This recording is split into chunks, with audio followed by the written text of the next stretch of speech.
merci d'être de montrer la route. Normalement, avec plusieurs personnes recommandées sur ce système. Ici, on a raison du trajet, merci en tout cas de votre présence.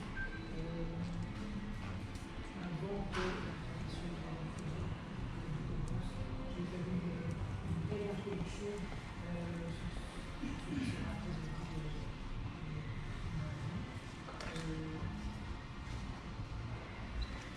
Donc, et voilà, c'est bien ce que je vous rappelle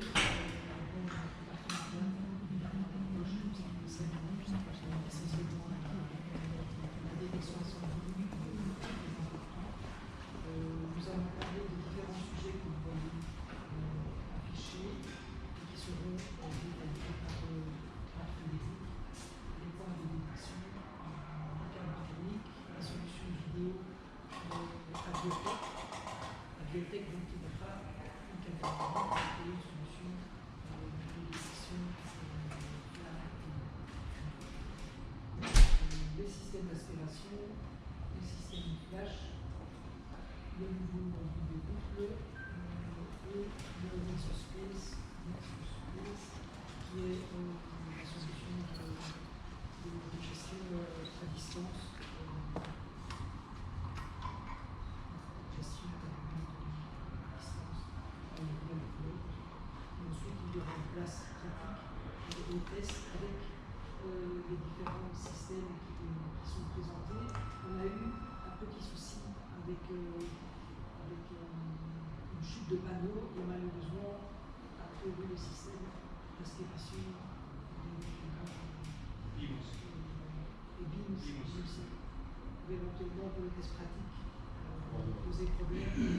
On verra ça tout à l'heure. Un petit rappel, bon, RAS-AIS aura 50 ans d'existence l'année prochaine. Vous connaissez, donc je ne vais pas, disons, détailler cela. Nous avons, comme je l'ai dit, un lien particulier avec Roger Soussaint dans le domaine de la détection incendie, avec qui nous avons pu développer une expertise. Et comme vous le savez, nous disposons de 4 points de localisation et d'enlèvement.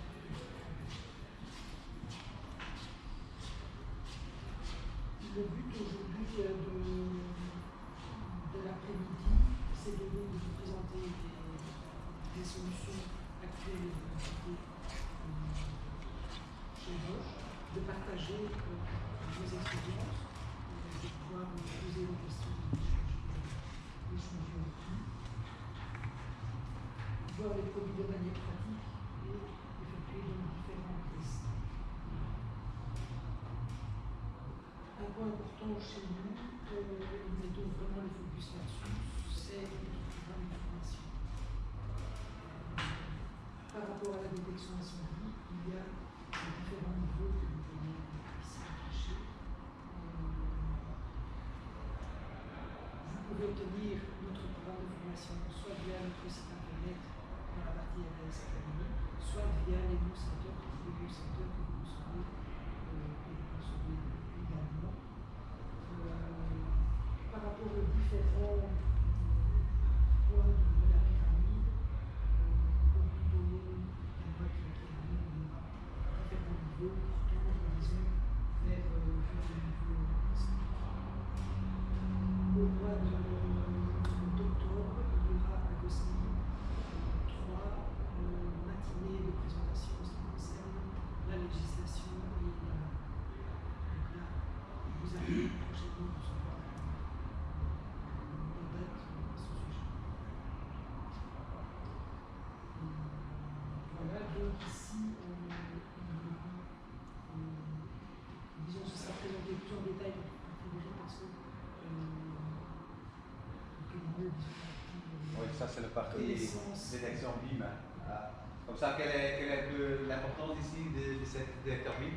Ce n'est pas vraiment un produit de Bosch, mais c'est le fabricant Firefighting Enterprise qui a lancé maintenant un nouveau appareil Avant, on a seulement une BIM qui a des contacts, qui envoie des contacts vers notre système incendie. Maintenant, c'est encore un petit peu la même chose, c'est une appareil conventionnel. Mais quel est maintenant le différent?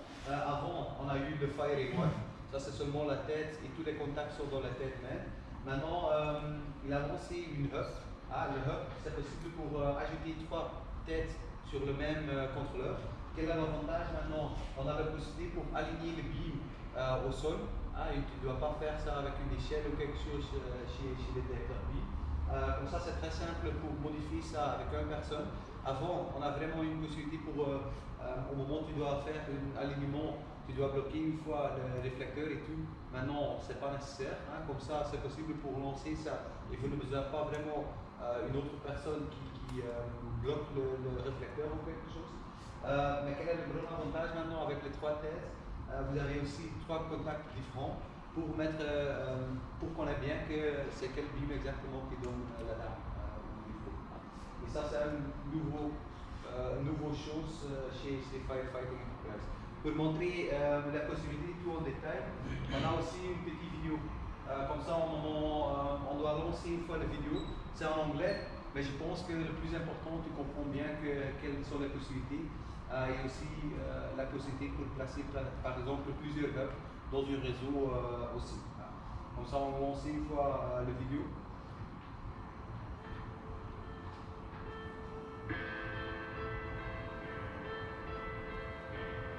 With the FireRay Hub Reflective, we've enhanced everything you know and love about the FireRay beam smoke detection range and made it better. The FireRay Hub Reflective features an updated low-level controller which is easy to use, set up and maintain, and combines it with the market-leading technology in our detector heads, such as quick automatic alignment and built-in sunlight protection. Never before has installing, operating and maintaining a beam smoke detection system been this simple or affordable. FireRay Hub Reflective matches the ease of use of our FireRay One all-in-one reflective beam detector for the ultimate no-fuss beam protection system. FireRay Hub Reflective can be configured with up to 3 detector heads. This means a single hub can protect a large area, typically requiring between 60 to 80 point detectors. FireRay Hub Reflective is incredibly simple to install, and only one person is required to install the system. Once installed, the beam detector features a one-press fast alignment setup, which takes 2 minutes or less to complete. Once set up, the FireRay Hub Reflective intelligently adapts to its surroundings, automatically compensating for sunlight, dust buildup, and building movement. Beam phasing technology means multiple beam detectors can protect the same space without interference or false alarms. With our feature-rich low-level controller and the simplest installation and maintenance on the market, there has never been a better time to switch to FireRay. For more information or to speak to your local FireRay system designer, please visit our website.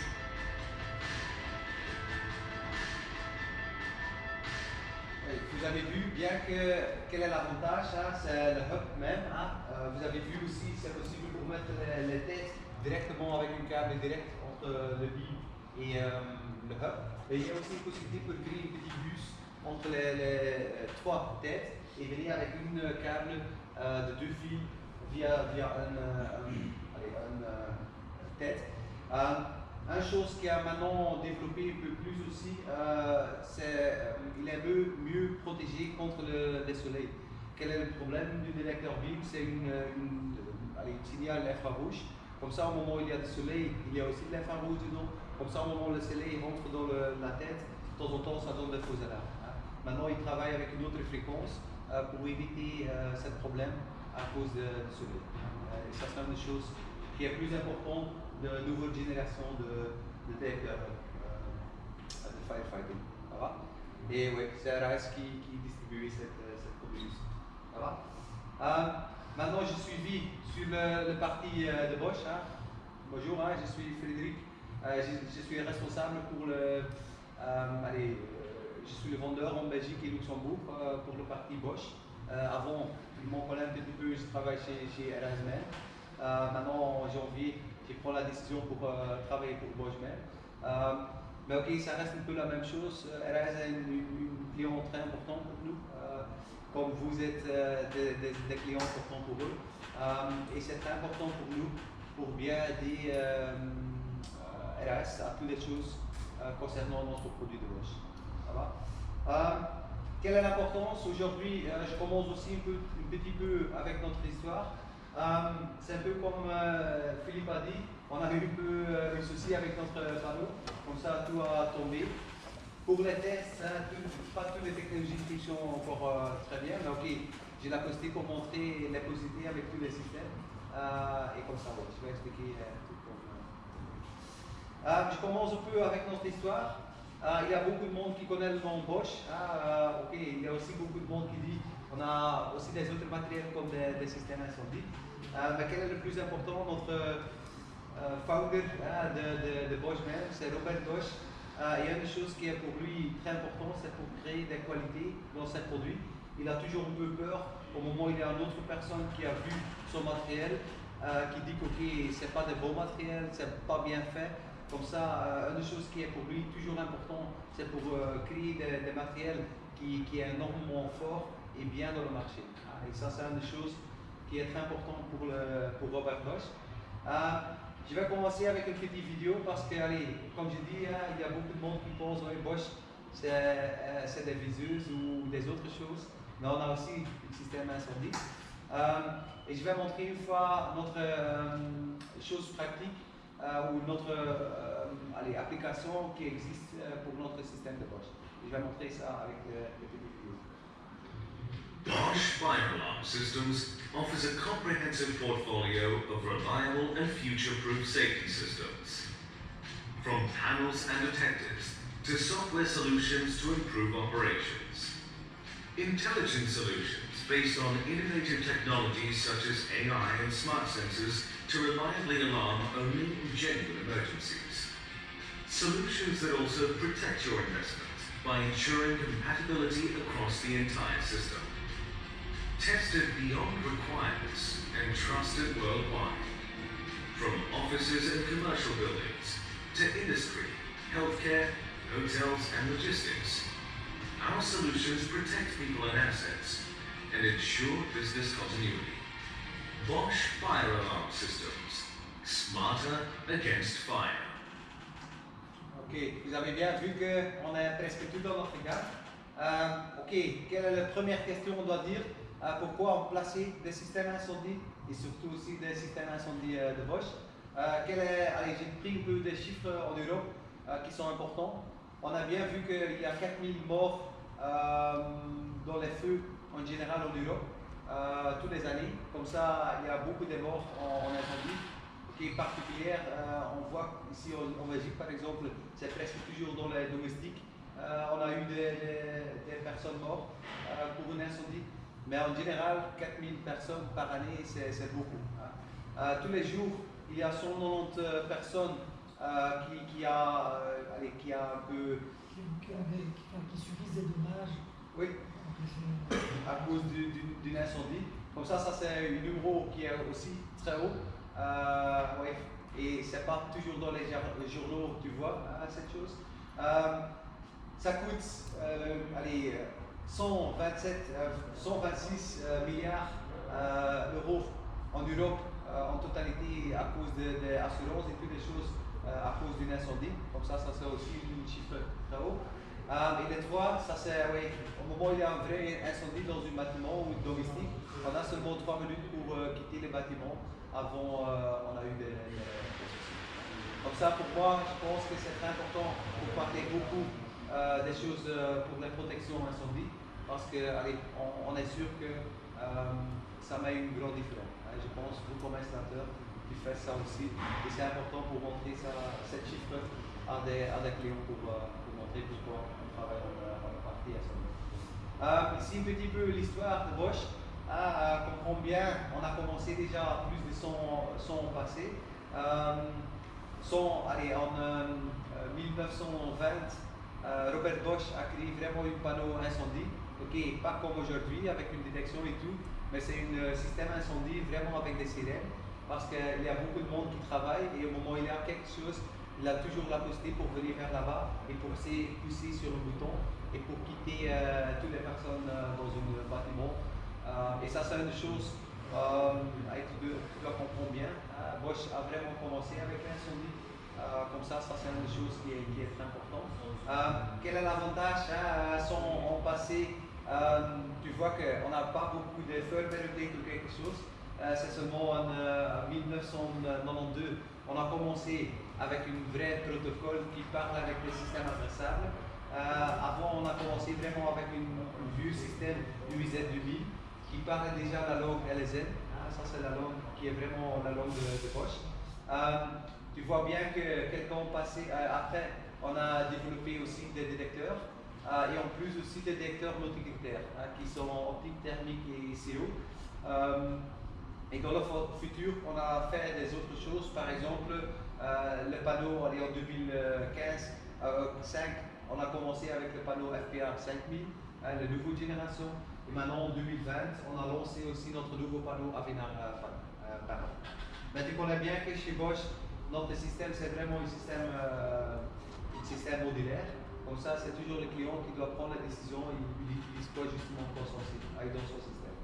Encore deux choses qui sont encore très importantes dans cette histoire. C'est les reboots, c'est des choses en distance. Comme ça, on a lancé notre plateforme Reboot Portal pour connecter notre système via un serveur de cloud chez Bosch pour faire des actions en distance. Par exemple, programmer des choses ou prendre l'écran et faire des manipulations en distance. Mais aussi envoyer des messages et voir l'état de mon système tout le temps. Et un des développements qui sont aussi importants, c'est la biotech. On a commencé avec une première génération déjà 10 ans passés. Ça, c'est la première biotech. Maintenant, on a changé notre produit avec vraiment une caméra qui est directement tout intégrée, aussi des lettres infrarouges. Et maintenant, avec cette caméra, ça c'est une nouvelle génération pour détecter un incendie avec une caméra visuelle qui voit les flammes ou le fumée d'une incendie. Ça va? Ça, c'est des choses qui sont plus importantes dans l'histoire de Bosch. Quels sont aussi des points qui sont importants en général chez Bosch même? On doit créer des choses fiables. On doit créer des intelligences dans notre élément et on doit vérifier aussi par exemple des choses EMC pour voir au moment où il y a des bruits dans le bâtiment, des bruits électroniques qui rentrent dans notre élément, qui donnent des faux alarmes. On développe toujours des choses comme ça pour être sûr que les points sont vraiment fiables. L'innovation, ça c'est aussi une chose qui est très importante pour nous avec la biotech. On a un des premiers qui a commencé avec vraiment une détection par la vidéo-caméra et on a développé ça encore dans le futur. Comme ça c'est des choses qui sont très importantes pour nous, l'innovation. Et sustainability, je dis toujours en anglais, ça c'est un peu des choses où au moment où on doit créer des produits, on doit être sûr pour longtemps les produits restent avec une bonne qualité pour être sûr les clients au moment où ils l'installent ça, il n'y a pas eu des problèmes qui ne sont pas nécessaires. Ça va? Maintenant, je vais expliquer, on doit montrer quelques possibilités avec certains types de détection. On commençait avec la détection de points. On a placé ici un système qui fonctionne avant 12 heures, qui fonctionne bien. Maintenant, c'est un demi-système, on doit dire. On a placé deux détecteurs ici au sol. Les détecteurs là-bas, c'est deux détecteurs de Bosch, double optique, des technologies spéciales. Et je vais commencer un peu d'expliquer quels sont les avantages des produits de Bosch. On commence ici, tout le monde connaît, un détecteur optique normal fonctionne comme ça. Dans une feu, ça commence toujours avec le fumée invisible. Au moment où tu vois ça dans le détecteur même, vous avez des petites particules. Quel est un peu le problème avec le LED infrarouge qui est intégré dans le détecteur?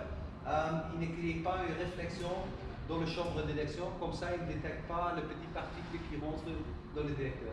C'est seulement au moment où vous avez des fumées visibles, on a aussi des grandes particules, et c'est sur cette grande particule qui crée une réflexion vers le récepteur, et à ce moment le détecteur réagit. Ça c'est maintenant notre détecteur de Bosch, mais je pense avec tous les détecteurs qui existent dans le marché, c'est toujours le même principe. C'est le principe de Tyndall, comme ça pour tous les fabricants, c'est presque la même chose. Quel est un peu le problème pour l'instant pour les détecteurs poids? On a de temps en temps des fausses alarmes. À un moment, je regarde dans le chiffre qu'on a fait quelques ans passé, tu vois bien que 42% de fausses alarmes, c'est parce que le détecteur n'a pas bien, pas bien fait une maintenance, il n'est pas bien placé, et ça c'est presque toujours les problèmes, ou le réglage de mon détecteur ou de sensibilité n'est pas bien fait. On a aussi 24% avec des fumées visibles qui est normalement pas une vraie alarme, par exemple des cigarettes ou des vapeurs qui donnent des fausses alarmes. Mais on a aussi 20% des problèmes avec une brille électronique qui rentre dans le bâtiment, qui est très difficile pour voir et qui donne aussi de temps en temps des fausses alarmes. Je vais montrer une fois les possibilités avec Bosch et pourquoi on doit essayer d'éviter au maximum ce type de fausses alarmes. Comme ça, tu vois bien que le premier type de fausses alarmes, c'est les cigarettes, les vapeurs, de temps en temps aussi la pollution dans le détecteur, ça donne aussi beaucoup de problèmes. Et Bosch a créé un détecteur dual-ray technologie. Il n'y a pas beaucoup de monde qui connaît cette technologie, mais normalement on travaille avec une LED infrarouge qui crée une réflexion sur les grandes particules. Bosch a mis une deuxième LED dedans, et c'est une LED bleue qui fonctionne dans une autre fréquence. Et quel est l'avantage de cette LED? On a la possibilité pour voir les petites particules qui rentrent dans le détecteur même. Cette technologie, ce n'est pas vraiment Bosch qui a créé cette technologie, mais on a un appareil dans le multimédia qui a cette technologie avant Bosch. Et c'est le Blu-ray lecteur. Quel est l'avantage du Blu-ray? On a eu une surface d'une CD-ROM pour le DVD normal. Dans le DVD normal, il y a aussi une laser infrarouge. Mais quel est le problème? Les points dans la surface sont trop grands et il n'y a pas de place. Et c'est à ce moment qu'il a commencé avec le Blu-ray. Et quel est l'avantage? C'est une autre fréquence. Et on a eu la possibilité pour mettre petits points sur la même surface pour faire une lecture de notre Blu-ray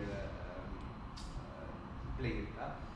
Et Bosch a vu cette technologie et Bosch a généré aussi cette technologie dans leur détecteur. Comme ça, quel est maintenant l'avantage de cette technologie? On a maintenant la possibilité pour voir déjà les petites particules et aussi les gros, parce qu'on a les deux technologies dedans. Et quel est l'avantage? On a maintenant un détecteur qui fonctionne beaucoup plus rapide au moment où c'est un vrai feu, mais on a aussi un détecteur qui évite au maximum des fausses alarmes. Comme ça, au moment où il voit déjà des grandes particules, il dit que ok, c'est pas normal, normalement ça commence avec des petits et après des grands. Comme ça, il place un peu le ciel en eau. Au moment où il voit des petites particules, il fait l'inverse, il place un peu le ciel en bas. Comme ça, il a besoin un minimum de fumée avec des grandes particules pour rentrer dans l'alarme. Comme ça c'est notre technologie dual-ray qui fonctionne un peu plus vite et aussi éviter au maximum des fausses alarmes. Ça c'est ici maintenant la technologie. Le bleu LED reflète sur les petites particules, le infrarouge reflète sur les grandes particules. Okay. Je vais montrer quelques vidéos parce qu'on fait toujours des tests sur notre labo. Je vais montrer une fois une vidéo avec des tests qu'on a fait avec des fumées de cigarettes et je vais faire juste la même chose pour les vapeurs. Comme ça, tu connais bien que nous on a fait ça.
doit faire ce test, on place aussi des autres fabricants juste à côté de notre détecteur pour voir aussi quelle est la réaction d'un autre type de détecteur ou d'autres marques pour monter pour voir notre avantage contre les autres.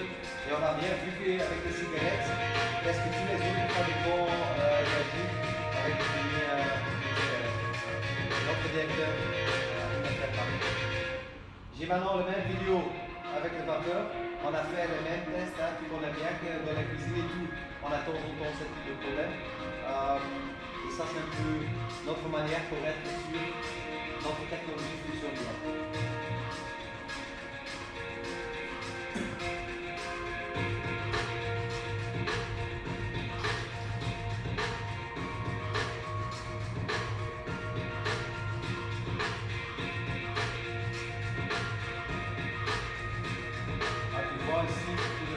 C'est vraiment des gros particules et on voit bien la différence entre des vrais feux et des vapeurs.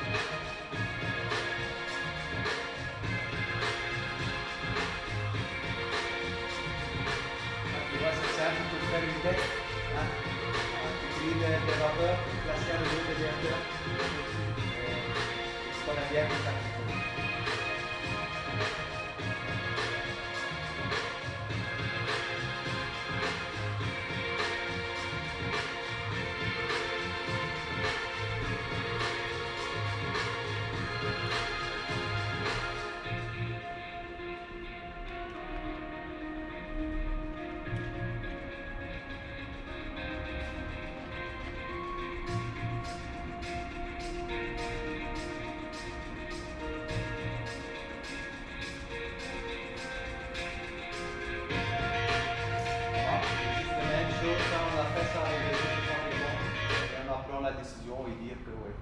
Notre technologie, ça fonctionne bien. Et ça, c'est un grand avantage. Chez nous, au Bosch, on a vraiment une labo de test à nous-mêmes. Comme ça, tous les produits on produit, on doit faire des tests à nous-mêmes avant de certifier notre produit, hein, pour être sûr que ça fonctionne bien. Ici, maintenant, ça, c'est une autre technologie qui est dans tous les détecteurs chez nous. Hein. Au moment où on travaille vraiment avec des détecteurs 425, ça, c'est une série de Bosch. Et dans tous les détecteurs, il y a aussi des antennes intégrées dans le platine de notre détecteur qui mesurent vraiment des bruits électroniques dans le bâtiment. Hein. Comme ça, le heat smoke, ça c'est vraiment notre fonction pour vérifier cette valeur. On voit bien qu'il y a beaucoup de matériel, par exemple dans une production, on a des réglages fréquences et tout qui donnent de temps en temps des problèmes, mais aussi des panneaux solaires. Qui donne à notre détecteur vraiment un problème à cause du bruit électronique.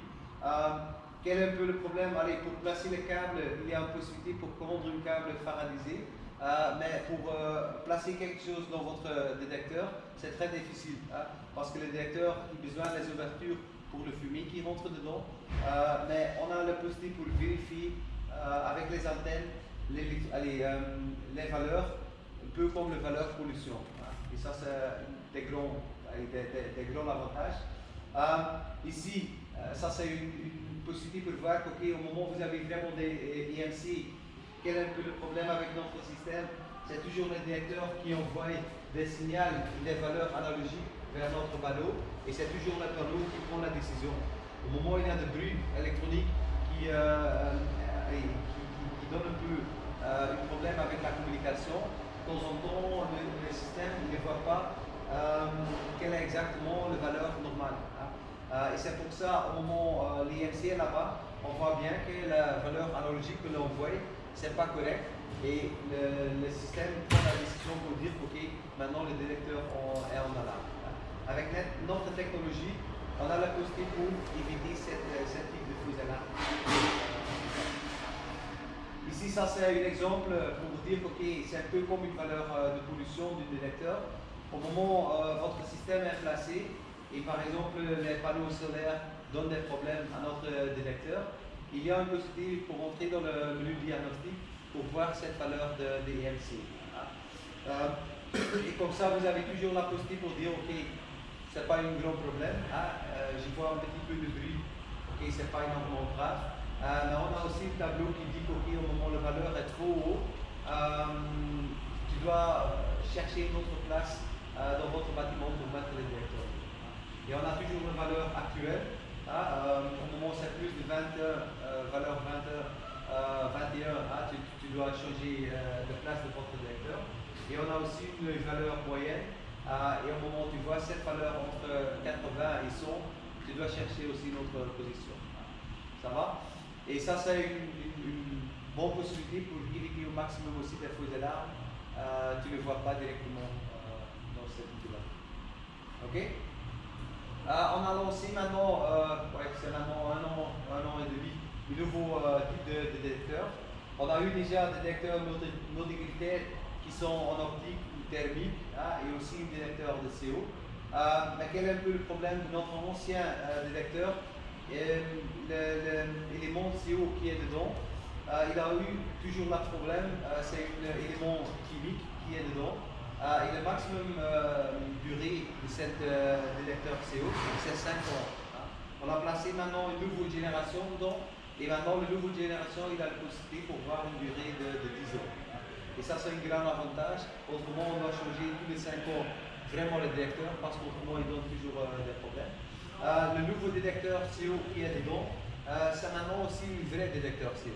L'ancien détecteur CO qui est dedans, il change le seuil de fumée à cause du CO. Parce qu'au moment où vous avez des fumées invisibles dans une feu, dans cette particule, des petites particules, il y a aussi des particules CO dedans. Comme ça, il voit le CO et il place le seuil en bas à la côté de fumée. Maintenant, notre nouvelle génération de détecteurs CO, c'est vraiment un détecteur CO. Comme ça, il a aussi la possibilité pour détecter les CO aussi au moment où il n'y a pas de fumée. Et ça, c'est un grand changement pour notre nouvelle génération de détecteurs. Tu vois bien qu'il a bien certifié tous les normes des IN 54. Il y a d'autres normes pour les technologies différentes, par exemple une norme européenne pour l'optique, pour le thermique, mais aussi pour le CO. On a les certificats pour tous les types de fluides et toutes les technologies qu'on peut réunir. Il y a beaucoup de monde maintenant qui parle de plus en plus de self-testing des détecteurs. Dans ce type de détecteur, on a mis aussi déjà une possibilité pour faire une self-test. Comme ça, il teste à lui-même tous les jours ou tous les mois le détecteur même. Comme ça, on a 100% sûr que le détecteur fonctionne tout le temps. Et ça, c'est aussi quelque chose qui est vraiment nouveau dans notre détecteur. Ici, ça c'est un peu les normes. On a bien certifié. Comme ça, tu vois bien que par exemple le DN 54.5, ça c'est pour le détecteur thermique. L'IN 54.7, ça c'est pour le détecteur optique. On a aussi les mêmes normes pour le CO, une détection CO. Mais on a aussi des certificats pour toutes les combinaisons, comme optique thermique CO. Tous les certificats sont là-bas. Et ça, c'est une grande chose pour être sûr que le détecteur fonctionne toujours. Ça va? Ça, c'est le détecteur point. Je commence maintenant avec les détecteurs thermiques linéaires. Et ça, c'est une des choses qu'il n'y a pas beaucoup de monde qui place ça aujourd'hui. Et je vois que aussi au moment où je regarde dans les normes belges, de temps en temps, les contrôleurs disent toujours, ok, au moment où vous avez la possibilité pour mettre une détection optique, on préférait toujours pour placer en optique parce que ça réagit beaucoup plus rapide comme une détection thermique. Tu vois maintenant, on a mis un contrôleur ensemble avec notre câble thermique. C'est très important pour ne pas placer le câble thermique directement sur le plafond ou des choses métalliques. Il faut besoin toujours des supports pour mettre le câble thermique. Tu vois ici, on a installé le câble thermique. Voilà. Comme ça, on a toujours le contrôleur. Tu vois bien que notre câble est connecté vers le contrôleur. C'est aussi le contrôleur qui mesure la résistance de notre câble. Et au moment où il y a un changement dans la résistance, il change aussi la température. Et c'est avec ce changement de résistance, il réagit. Ça va?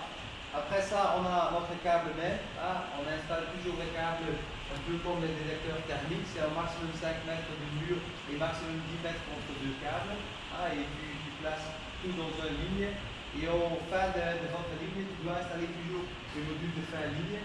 parce qu'on a besoin vraiment une résistance, une valeur de résistance stable. Hein. Et avec cette module fin de ligne, on est sûr que la résistance sur le câble, ça reste stable. Voilà.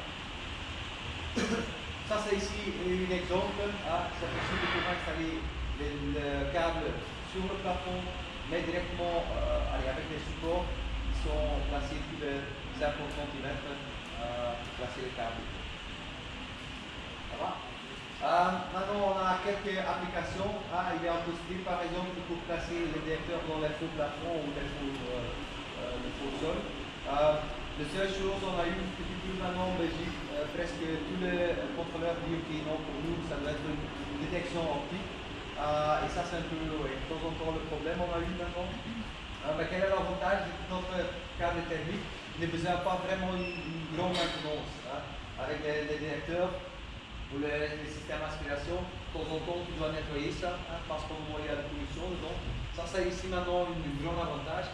On monte une place de câble sur des espaces qui ne sont pas grands, où vous n'avez pas beaucoup de possibilités pour faire une fois un accès sur cet espace. À ce moment, oui, c'est un grand avantage parce qu'il ne besoin pas vraiment de maintenance comme le détecteur. On a aussi la possibilité de placer le câble thermique dans une tracée de câblage, parce que de temps en temps, au moment où le câble est très chaud et on place notre câble thermique dans le même trajet, il détecte ça très vite avant qu'il y a, vous avez eu des problèmes avec le câblage qui est couché. Et ça, c'est aussi une bonne application. Une chose que je n'ai pas dit dans l'autre présentation, mais on a aussi la possibilité, par exemple, de placer les câbles thermiques à l'extérieur. Maintenant, il y a beaucoup de monde pour créer une détection incendie sur des panneaux solaires. Il y a aussi des clients chez nous qui placent le câble thermique au-dessus de notre panneau solaire pour détecter très vite une grande chaleur une grande température sur les panneaux solaires. Il est certifié, notre câble, on travaille en allemand, comme ça c'est certifié en BDS. Tu gagnes un peu d'argent parce qu'au moment où tu fais une maintenance sur une installation normale et vous n'avez pas beaucoup d'accès à un espace, tu perds énormément de temps pour faire des actions. Comme ça, au moment où tu places là-bas le câble, il ne besoin pas vraiment des grandes choses pour le moment. Et ça, c'est un peu les choses qui sont plus importantes de notre câble. Dans le marché, de temps en temps, tu vois deux types de câbles différents. On a une câble qui est possible pour resetter et on a aussi des câbles qui n'ont pas cette possibilité pour resetter. Quelle est le grand différence entre les deux? Normalement, le câble voit une température de 120 degrés, il rentre en court-circuit. Et ça, c'est un peu au moment où tu travailles avec un câble qui n'a pas la possibilité de resetter. Au moment où il est en court-circuit, tu dois changer le câble ou tu dois changer le petit pièce qui est défectueux. Et réagir seulement au moment où il a plus de 120 degrés. Maintenant, le câble est resettable. Quel est l'avantage de ça? Il travaille plus avec le contrôleur. Et là-bas, c'est possible de la programmation de votre contrôleur pour dire à quelle température il doit réagir. Par exemple, on a la possibilité pour mettre par exemple 57 degrés. Comme ça, on voit vraiment 57 degrés et réagir déjà. Et j'ai encore toujours la possibilité parce que le câble n'est pas défectueux. J'ai toujours encore la possibilité pour réinitialiser mon câble thermique.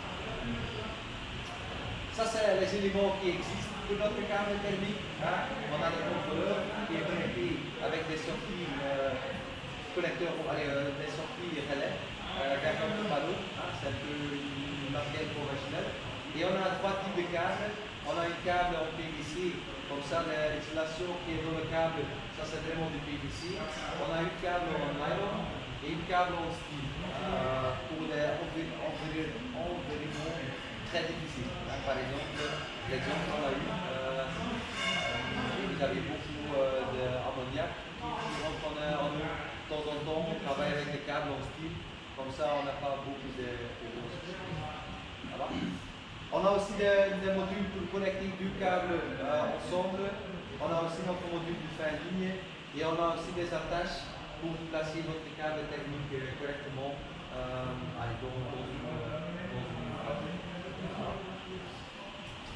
Je vais montrer un petit peu un exemple d'une parking. De temps en temps, il y a aussi des clients qui placent cette câble thermique dans le parking parce que limiter dans ce type de local, c'est très difficile. Et s'il a vraiment une grande difficulté, ne peut pas donner des feux d'alarme à cette direction. Linear extension is ideal to be used in car parks as it provides increased coverage because it acts as a detector along its entire length. So this allows you to lay it above the car parking spaces especially, and provide continuous detection all the way along, providing the earliest warning of the fire or heat condition. It also allows you to cover things like the entry and exit ramps and other areas in a car park where plants or equipment may be located, such as heating and ventilation systems. You can cover a multitude of areas within a car park, and it's ideally suited in an outdoor environment where it may be exposed to dust or dirt or other weather conditions which could cause other forms of detection to false alarm or give unwanted alarms. Tu vois, surtout à l'extérieur, il n'y a pas beaucoup d'options et ça c'est ton une possibilité. Mais comme je dis, c'est toujours une température, donc comme ça il ne regarde pas vraiment à des voilà. On a maintenant aussi le système aspiration. Je pense qu'il y a beaucoup de monde qui connaît ça déjà, parce que c'est longtemps déjà dans le marché. Quelle est la chose? On commence toujours avec un réseau de tubage qui est placé. Tu vois bien que le tubage ici en rouge, il n'a pas vraiment une norme qui dit que ça doit être des tubes en rouge, mais à ce moment c'est pour tout le monde clair. Ça c'est vraiment pour la détection incendie. Quand tu prends un tubage en gris, tu connais bien que ça c'est le sanitaire ou quelque chose d'autre, ou d'électricité. Dans ce tubage, on met directement des points de détection. Tous les points de détection, c'est un peu comme les détecteurs normal, les détecteurs points. Comme ça, on doit configurer ce type de détection. C'est vraiment calculé comme des détecteurs optiques. Comme ça, tous les trous, c'est comme une détecteur tout dans le système. On a l'électronique qui est directement branchée sur notre panneau. Maintenant, chez Bosch, on a vraiment des systèmes d'aspiration adressables. Comme ça, le module est directement connecté sur le boucle entre les détecteurs et les autres éléments. Et quel est l'avantage au moment où on a une coupure de câble avec le législateur pour circuit, on assure que tout fonctionne encore avec une coupure. Vous avez le ventilateur. Normalement, le ventilateur tourne. Là, au moment où il a tombé, je pense que le ventilateur est défectueux ou quelque chose. Mais normalement, ça tourne tout le temps, comme ça tu dois penser bien qu'à le bruit de ce système. Au moment où tu places ça sur un bâtiment, c'est des bruits 24 sur 24 sur 4, comme ça tu dois penser bien. Mais c'est le ventilateur qui prend tout l'air dans notre tubage. On a le module de détection, comme ça le bloc en noir, ça c'est vraiment notre module de détection. C'est lui qui détecte le fumée qui rentre dedans. Et au moment où on a vraiment un feu, tu vois bien qu'il voit le feu, il prend l'air vers notre panneau et c'est à ce moment le module de détection il réagit au moment où il voit une réflexion. Et ça c'est une chose qui est très importante, ou l'avantage du système d'aspiration, ça c'est toujours le système actif, parce qu'il prend tout le temps l'air. Tu connais bien qu'au moment où vous avez un bâtiment, il est au-dessus de votre plafond, il y a toujours l'air chaud.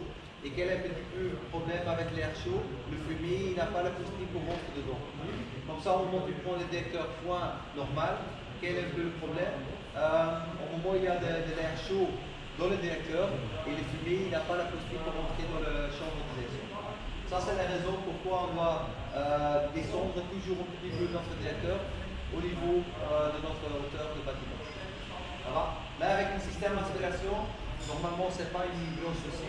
Ok, au moment où je vois dans le nord belge, il demande aussi toujours pour placer le tubage en bas, juste comme le détecteur. Mais ça, c'est un grand avantage.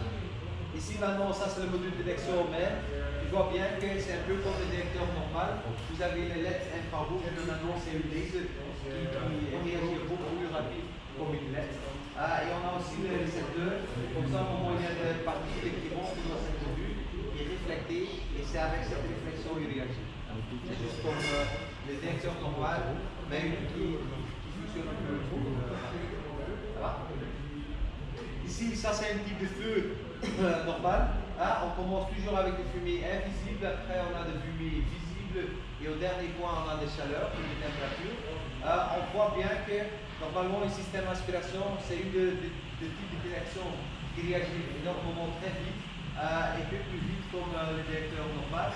Et il a déjà la possibilité pour voir le fumée invisible au premier étape. Notre appareil Gibosh, ça c'est le type de Titanus. On a deux types. Vraiment une type qui a aussi des valeurs en préalable. Par exemple, tu vois, on a 10 lignes pour détecter un peu plus rapide le feu. Tous les appareils existent pour le boucle. Comme ça, c'est directement connectable sur notre boucle LSL. Et comme ça, ouais, je ne besoin pas vraiment une câble spécial. Une chose qui est très importante, normalement, ça consomme beaucoup ça consomme beaucoup. Et quel est un peu de choses importantes? On doit mettre toujours une alimentation externe pour être sûr que le ventilateur a la possibilité pour travailler. Ici, deux avantages de notre matériel feu. On a en un côté le Logic Sense. Ça c'est l'avantage au moment où il y a un peu de pollution dans notre détecteur, dans notre module de détection. Il place toujours un peu de seul en eau, juste comme le valeur de pollution. Comme ça, au moment où il réagit par exemple en 30 avec un pourcentage de 30, on est sûr qu'avec ce changement, tout le temps il monte avec. Comme ça, le valeur 30, ça reste toujours là. Jusqu'au un moment, il a la chose pour dire que maintenant j'ai pas la possibilité pour changer mon son. Le pipe guard, ça c'est vraiment une paramètre qui est dedans. Au moment où vous avez un blocage sur le tubage ou quelque chose, il doit réagir un peu plus vite avec un petit blocage. Et de temps en temps, les contrôleurs demandent ça pour des bulots. Au moment où j'utilise les mêmes tubes pour plusieurs bulots, de temps en temps, ils demandent au moment où il y a une point de détection qui est fermé, il doit réagir déjà. Et avec le pipe guard, ça rentre un peu plus vite en défaut. Quelles sont les choses très importantes pour notre système d'aspiration? On dit toujours à la client c'est important pour travailler avec une armoire filtrée. Pourquoi? C'est comme c'est un système d'aspiration, comme ça il prend aussi une pollution avec. Et ça c'est un peu plus ici notre module de détection. Au moment où il y a trop de pollution, ça rentre dans le filtre et pas dans notre module de détection. Ça va?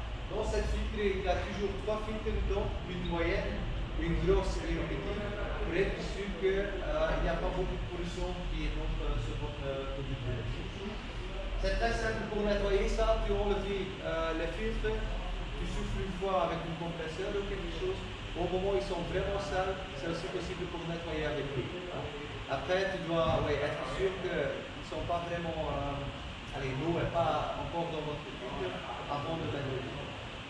On demande toujours aussi pour travailler avec une ventouse, je pense, c'est ça, pour être sûr, parce que de temps en temps, la pollution reste encore dans votre tubage.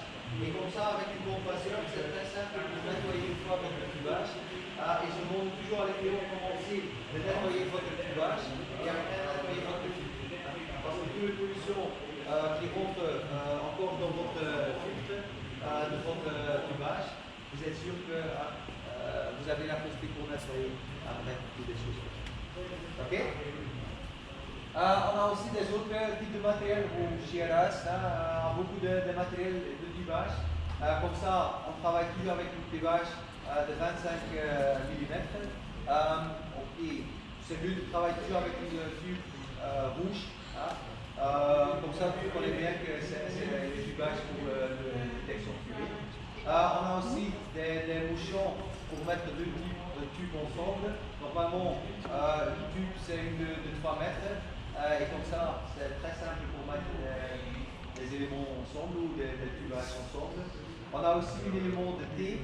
Quel est l'avantage de ça? Au moment où vous avez plusieurs tubages, il y a une possibilité de créer une structure de U. Comme ça, pour mettre une U, vous besoin de T. Mais de temps en temps aussi, pour descendre votre tube, c'est aussi possible pour le mettre sur le point. Tu dois mettre normalement le point de détection pour placer le petit tube en bas et placer votre point de détection directement dans cette tube. On a aussi des coups de 90 degrés. Être sûr, c'est un coup, allez pas avec le point, parce que de temps en temps, il y a aussi des émissions qui restent sur le point. Et on a aussi des coups de 45 degrés. C'est toujours important pour fermer votre tube, comme ça c'est une presque pour mettre au fin de ligne de votre tubage, pour être sûr qu'il est vraiment fermé. Et on a aussi avec des clips pour placer votre tube bien sur le plafond réel. Quelle est l'importance au moment où il faut besoin vraiment une colle pour être sûr que tous les tubes sont ensemble et prendre toujours une colle qui est aussi bon pour l'ABS, parce que c'est le matériel ABS. De temps en temps, il y a aussi des clients qui utilisent seulement une colle de PVC, mais après un certain temps, ça donne des problèmes sur notre matériel ABS. Ça va? Ok, ici, oui, pour mettre des bons diamètres d'une point de détection, toujours au moment où vous avez plusieurs points de détection, les trous qui sont juste à côté du panneau sont moins comme diamètre comme à l'autre côté. Mais il y a beaucoup de clients qui utilisent toujours le même trou, qui placent un trou de 10 mm dans le tubage et avec une étiquette, ils mettent le bon diamètre dans cette trou. Il y a encore une deuxième bolt, et ça c'est un peu pour être sûr le label reste encore sur son position. Comme ça, au moment de nettoyer, c'est une fixation pour être sûr qu'au moment de souffler, ça ne donne pas de problème. Okay? Dans les frigos ou des bâtiments de recyclage avec une grande pollution, de temps en temps, on travaille aussi avec des caoutchoucs. On a besoin vraiment d'une clip qui est clipsée sur le tube et on a place aussi une petite caoutchouc entre le clip et le tubage. Quel est l'avantage de ça? Au moment où le trou est bloqué de quelque chose, avec une compresseur, c'est très facile pour nettoyer avec cette clip et vous êtes sûr que ça ne donne pas de problème de votre étiquette ou quelque chose. Comme ça, il y a beaucoup de monde chez nous qui travaille vraiment toujours avec les clips. Et c'est juste la même stratégie, c'est une trou de 10 mm et après tu dois mettre le bon diamètre de votre caoutchouc sur le bon position. Pour calculer les trous, on a un logiciel pour calculer tous les trous et tous les diamètres de votre trou facilement. Ok? On a maintenant aussi la détection vidéo Aviotech. Ça c'est ici la caméra qui est placée chez nous ici. Et tu vois aussi l'image de notre caméra sur l'écran là-bas. Tu vois bien que c'est une caméra normale. C'est vraiment une caméra visuelle comme tous les caméras. Mais quelle est l'importance? On place toujours l'intelligence dedans. Comme ça, il a une image sur un environnement. Quelle est l'importance? Toute l'intelligence chez nous, c'est dans la caméra même. On n'a besoin pas d'un serveur ou une licence qui tourne tout le temps, qui vérifie les choses. Non, tout est intégré dans la même caméra. Et au dernier point, au moment où il a détecté quelque chose, on place aussi notre metadata sur la même image. Comme ça, le cadre rouge, c'est vraiment quelque chose qu'on doit mettre après pour montrer où est le flux exactement dans votre image. Ici, ça c'est la chose qui est dedans, il voit l'image, il y a l'algorithme qui dit ok, maintenant je dois réagir à fumée ou des flammes. Et ça c'est très important pour dire que, comme Philippe a dit, ce n'est pas une caméra thermique, comme ça il ne mesure pas les températures, mais il regarde vraiment sur le fumée de flammes sur une image. Et ça c'est un point qui est très important pour dire. Il comprime toujours l'image. Et au moment où c'est comprimé, ils mettent aussi des métadatas dedans. Et ça, c'est l'image que tu vois. Allez, au moment où tu vois une BMS hein, ou une VMS système, ça, c'est l'image qui montre. Ça va? Ici, quel est maintenant l'algorithme qui est dedans? Il regarde toujours les flammes. C'est très important pour voir dans le flamme même, il y a toujours une vraie couleur en orange. Comme ça, il vérifie au moment où il voit cette couleur en orange et c'est à ça qu'il le détecte. Une flamme, l'intensité d'une flamme, ça ne reste pas toujours le même. Comme ça, ça clignote un petit peu et c'est à ce clignotement il réagit aussi. Et comme j'ai dit, l'intensité, ça change tout le temps, comme ça, au moment où il voit, ça change, ça c'est aussi une fois il réagira. De fumée, il regarde toujours, il a besoin de fumée qui rentre en eau, que le fumée qui rentre d'un côté, pour lui, ce n'est pas l'importance. Il a besoin toujours aussi une vitesse dans le fumée, comme ça, au moment où le fumée reste sur son position, il ne réagit pas toujours. Comme ça c'est aussi une chose qui est très importante pour détecter bien du flamme et du fumée. Ici, au moment où je regarde à nouveau le type d'incendie, quel est très important, avec une caméra vidéo, on gagne beaucoup de temps. Et pourquoi on gagne beaucoup de temps? Il regarde toujours à la source qui donne le feu. Et ça, c'est un grand avantage contre les autres types de technologies. Ils sont presque toujours placés sur le plafond. Comme ça, le temps de fumée rentre d'une sol vers le plafond, on perd toujours beaucoup de temps. Maintenant, on regarde vraiment à la source. C'est très important pour dire, chez Bosch, pour nous, ça c'est quelque chose que tu dois mettre en plus sur les détections normales. On ne doit pas dire qu'on place seulement la caméra et on n'a besoin pas de détection normale. Pour nous, c'est vraiment regarder à un objet qui donne une haute risque dans mon bâtiment. Et c'est vraiment pour sécuriser cette source qui donne de temps en temps ou cette haute risque dans mon type de bâtiment. Comme ça, c'est toujours quelque chose sur plus sur le système incendie normal. Ici encore à nouveau, avec une caméra, on gagne beaucoup de temps parce qu'on ne perd pas le temps, le fumée rentre au plafond, parce qu'on détecte directement sur la source et ça c'est important. Ici, j'ai pris une fois une photo d'une installation, on a fait des tests et au moment où vous avez fait des tests, il n'y a pas beaucoup de chaleur. De temps en temps, le fumée reste stable sur la même position. Et ça, c'est un point, au moment où vous avez déjà la détection, comme le Nord par exemple, oui, au moment où le fumée ne rentre pas au plafond, vous n'avez pas la possibilité pour faire une bonne détection. Et ça, c'est une photo que j'ai prise pour montrer qu'une fois, le fumée ne rentre pas toujours sur le plafond. Et ça, c'est important pour comprendre. J'ai ici maintenant deux vidéos. Notre caméra, c'est une première dans le marché qui a aussi intégré l'éclairage infrarouge. Et pourquoi c'est important? Normalement, avec une caméra surveillance, avec une caméra de détection par vidéo, vous avez toujours la lumière visible. Autrement, la caméra, il ne voit pas des choses. Il est en blanc-noir. Et comme ça, il n'a pas la possibilité pour faire une détection. Maintenant, chez nous, on a cette possibilité pour détecter aussi, au moment où la caméra en nuit, sont des lumières. Comme ça, la première vidéo, je vais montrer, c'est vraiment une test qu'on a fait, une test feu 8, pour voir un feu dans des situations très difficiles. Le deuxième test feu, je dois montrer, tu connais bien qu'il réagit à la couleur orange. Et au moment où tu prends une background en orange et les flammes avant, c'est pour une caméra très difficile pour voir la différence entre les deux. Et on a mis aussi une lumière qui regarde, qui montre, qui est installée devant la caméra. Et ça, c'est aussi un point qui est très difficile pour une caméra pour donner encore une bonne image. Tu connais bien que par exemple une caméra ANPR, au moment où la lumière d'une voiture entre sur la caméra, c'est de temps en temps très difficile pour voir encore une bonne image. Et ça, c'est un peu les situations que je vais montrer. Puis le qu'il faut le premier.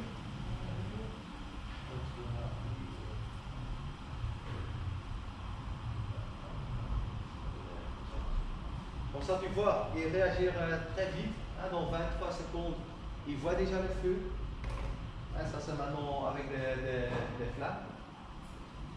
Et tu vois aussi ces deux caméras, les mêmes caméras, mais qui sont un peu d'autres positions. Et tu vois bien que le caméra à droite, après un certain temps, il change, parce que le fumée, le flamme, ça donne aussi de lumière, et il change en couleur après un certain temps.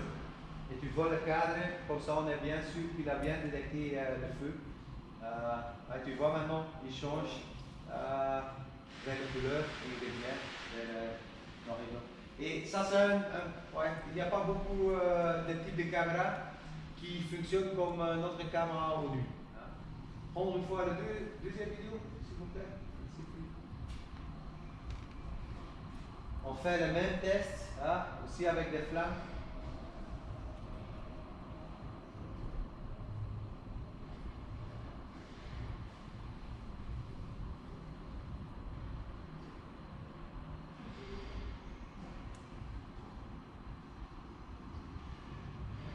Et tu vois, il voit aussi le cadre. Il a bien réagi à cette situation aussi.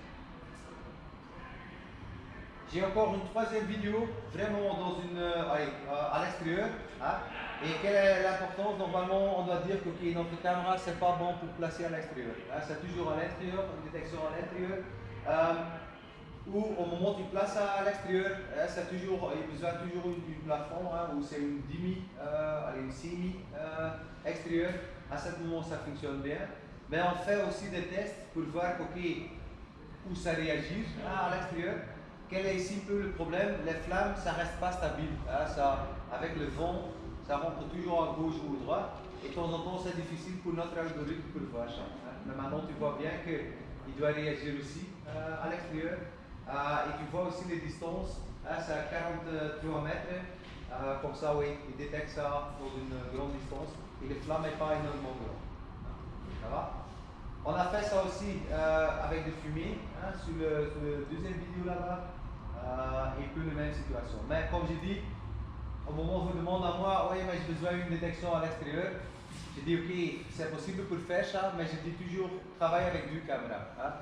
Et placer les deux caméras en série, comme ça, au moment où il y a une réflexion sur une caméra, vous n'avez pas la même réflexion sur l'autre caméra, et de temps en temps, c'est les nuages, le cloud, les nuages. De temps en temps, c'est aussi comme du fumée. Comme ça, au moment où tu vois ici le nuage, pour la caméra, c'est comme du fumée qui bouge dans mon image. Il y a toujours une possibilité pour mettre des masques, mais au moment où tu vois avec deux caméras dans deux autres positions, de temps en temps, ça fonctionne mieux. Comme ça. Mais pour moi, à l'extérieur, je ne le place pas. Mais ici, c'est seulement pour montrer un exemple. Ça fonctionne, mais tu dois penser à beaucoup de choses. Ici encore la dernière vidéo, ça c'est vraiment une détection dans la nuit avec notre LED infrarouge aussi, un peu comme l'exemple de notre labo de test. Et ici c'est vraiment pour montrer qu'au moment où il n'y a pas de lumière, notre caméra fonctionne encore pour détecter du fumée. L'autre c'est une test de flamme, ici c'est vraiment maintenant une test avec du fumée on a fait. Et on a bien vu qu'il détecte bien. Tu vois ici, pour notre œil, c'est ça, il n'y a pas beaucoup de lumière, comme ça vous n'avez pas une bonne image. Avec notre LED infrarouge, tu vois ça énormément. Ok? Ok. Une détection incendie par caméra, c'est une bonne innovation, mais quel est un peu le problème?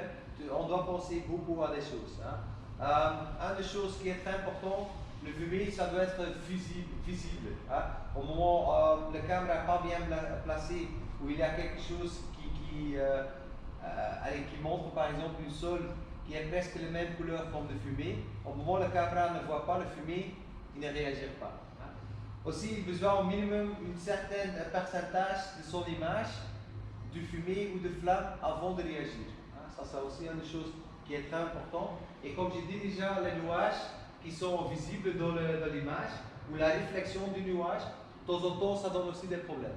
Parce que pour lui, c'est comme le fumée qui rentre dans l'image.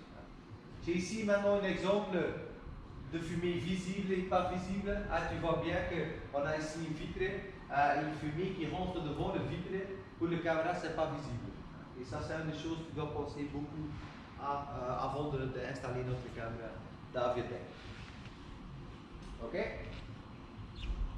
Ça c'est encore des avantages ou les conclusions de notre point. Mais une des choses qui est très importante, une caméra, une détection par vidéo est beaucoup plus rapide parce qu'il ne regarde pas au plafond, mais vraiment dans le source qui donne les problèmes. Et quel est encore un de grands avantages pour moi? La caméra c'est quelque chose de mobile. Aujourd'hui vous avez une autre risque ici dans votre bâtiment, demain c'est dans une autre place. C'est très facilement de prendre la caméra et placer ça sur une autre position. Ok? Ça va? On a encore des autres choses pour la signalisation. Un nouveau produit on a lancé quelques temps passés, c'est un appareil all-in-one. Ça c'est une sirène flash intégrée aussi avec une socle de détecteur, une base de détecteur. Comme ça c'est possible pour placer une petit capot, c'est toujours livré avec un petit capot dedans, où il y a une possibilité aussi pour mettre un détecteur dedans. Quelle est la chose qui est très importante maintenant pour le futur chez Bosch? On doit essayer pour placer la consommation de notre produit beaucoup plus en bas. Comme ça, on a la possibilité pour utiliser une câblage existante et placer plusieurs systèmes, ou plusieurs appareils sur le même câblage. Pour donner à vous une idée, une sirène normale adressable chez nous, ça consomme 4 mA. Maintenant, avec notre appareil RNX, qui a une activation visuelle et aussi une sirène, ça consomme sur notre boucle maximum 1 mA. Mais quelle est l'importance? Dans tous ces types d'appareils, on met aussi une batterie pack dedans. Comme ça, au moment où le sirène et le flash est actif, à ce moment, c'est le batterie pack qui fonctionne. Et on a à 100% sûr la consommation de notre boucle, c'est pas énormément. Avec ce type de sirène flash, on a la possibilité pour mettre 100 pièces sur un boucle. Avec des autres sirènes, on doit placer au maximum 24 sirènes ou 25 sirènes sur le même boucle pour être sûr que la consommation n'est pas trop haute ou ça ne diminue pas notre longueur de câble. Ça va? Comme ça, au moment où vous avez la possibilité de placer des sirènes sur une câblage existante, par exemple une hôtellerie qui a besoin maintenant 75 dB au lit et avant pas, et maintenant tu dois changer complètement le système. C'est très simple pour enlever l'ancienne base, placer la base sirène flash, et tu ne dois pas regarder énormément bien à la consommation et le câblage ou le longueur de votre câblage. Comme ça réduit vraiment le coût pour rétablir votre système. Ici, ça c'est notre élément. Tu commences toujours avec une base qui est installée au plafond. À ce moment, tu dois mettre le flash et le sirène dedans.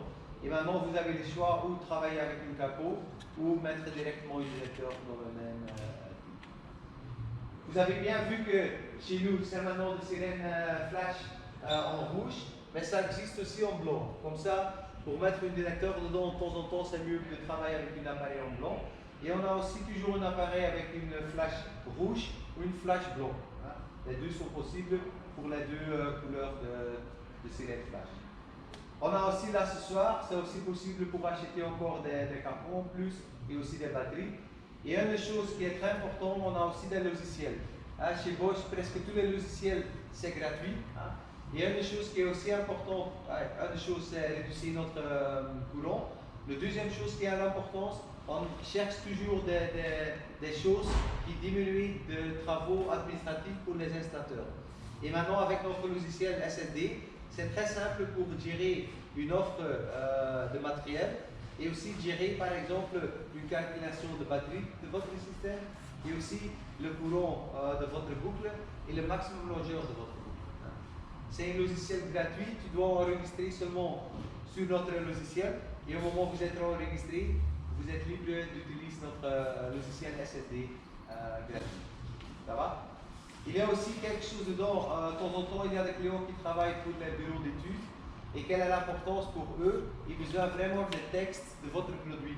Et ça c'est un avantage, au moment où vous avez écrit votre offre, automatiquement c'est possible pour gérer des textes de cahier de charge.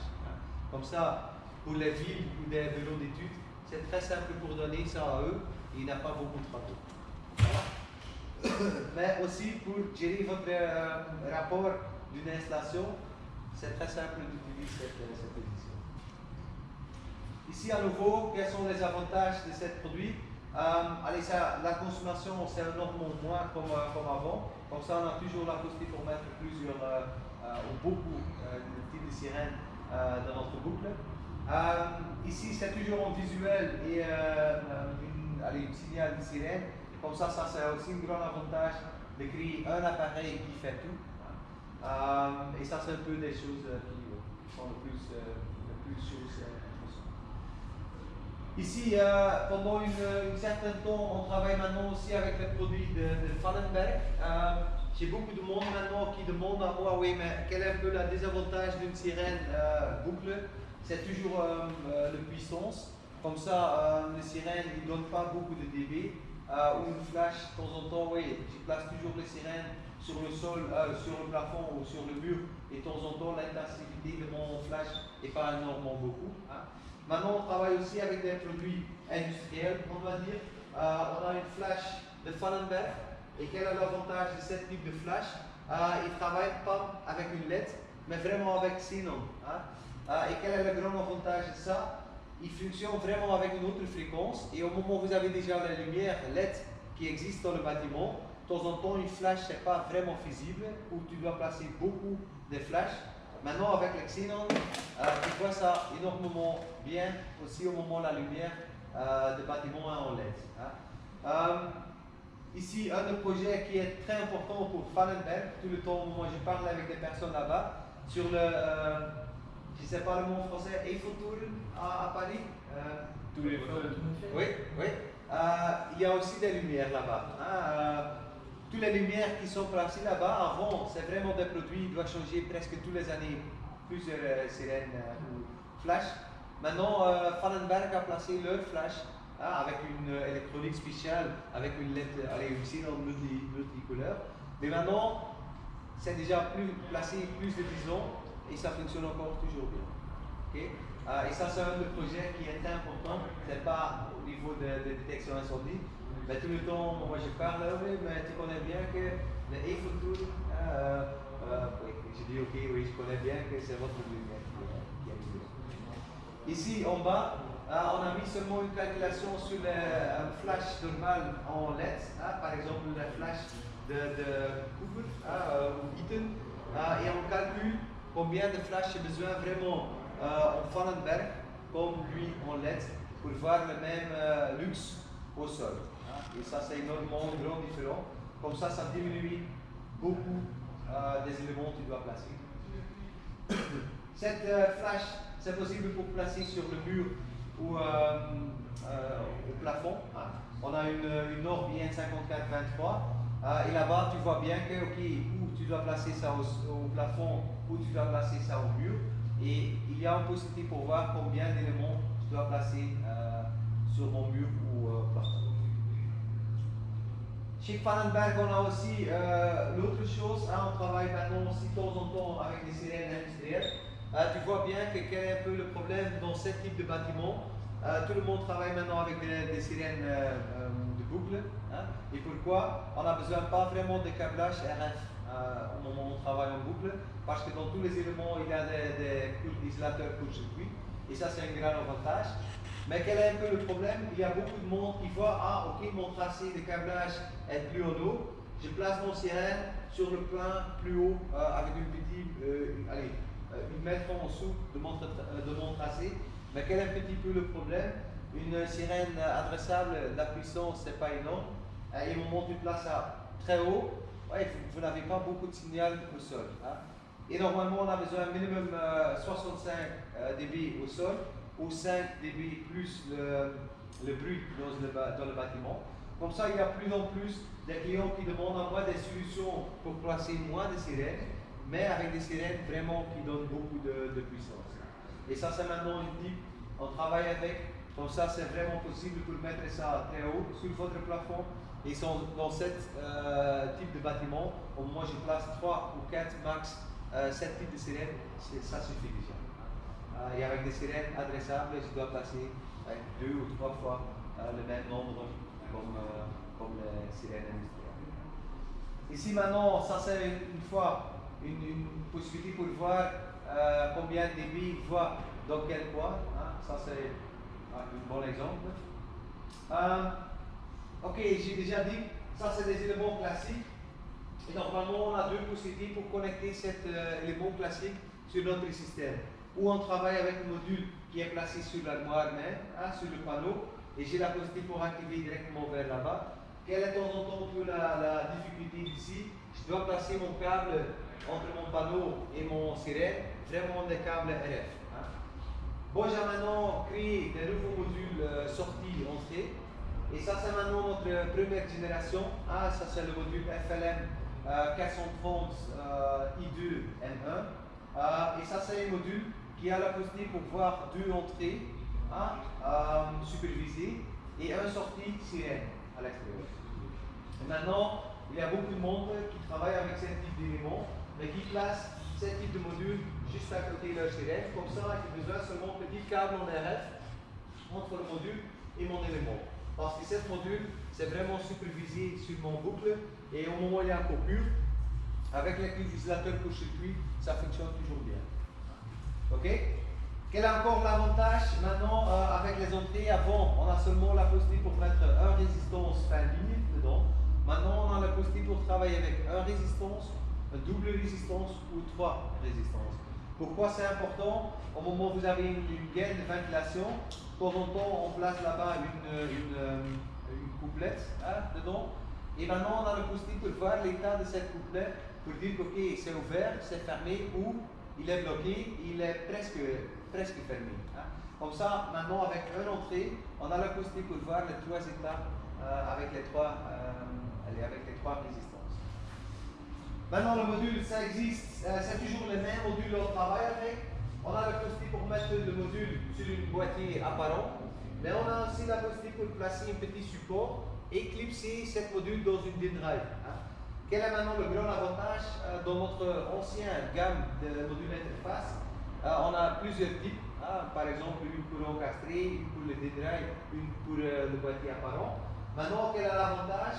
Avec le même module, j'ai les 3 possibilités.